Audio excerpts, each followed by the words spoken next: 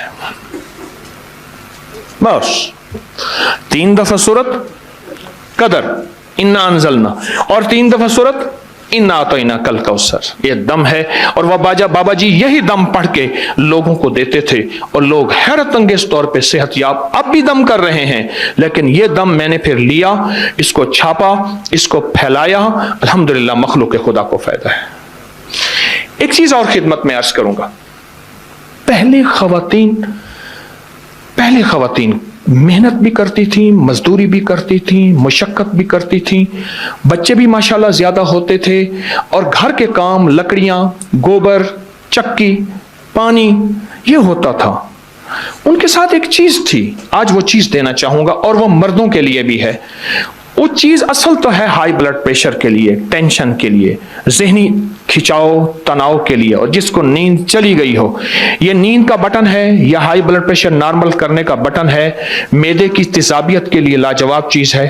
جو کا دیسی دلیا لے لیں, جو کا دلیا دیسی, ٹھیک, وہ لے کے رات کو اس کو پکا کے رکھ دیں ڈھانک کے, صبح اٹھ پہ 1 چمچ السی کے بیج, السی بھی کہتے ہیں السی بھی کہتے ہیں, عام سستی چیز ملتی ہے, وہ پیس کر اس کے اوپر جو ہے چھڑک کے کھا لیں. تجربہ کار کہتے ہیں کہ 1 خوراک کافی ہے ہائی بلڈ پریشر جس کا کسی گولی سے کنٹرول نہ ہوتا ہو. آپ اپنی زندگی کا معمول بنا کے دیکھیں, کمر کے لیے, پٹھوں کے لیے, مہروں کے لیے, اعصاب کے لیے, جسم کی طاقت کے لیے, اور ہائی بلڈ پریشر کے لیے اور معدے کی تیزابیت کے لیے لاجواب چیز ہے.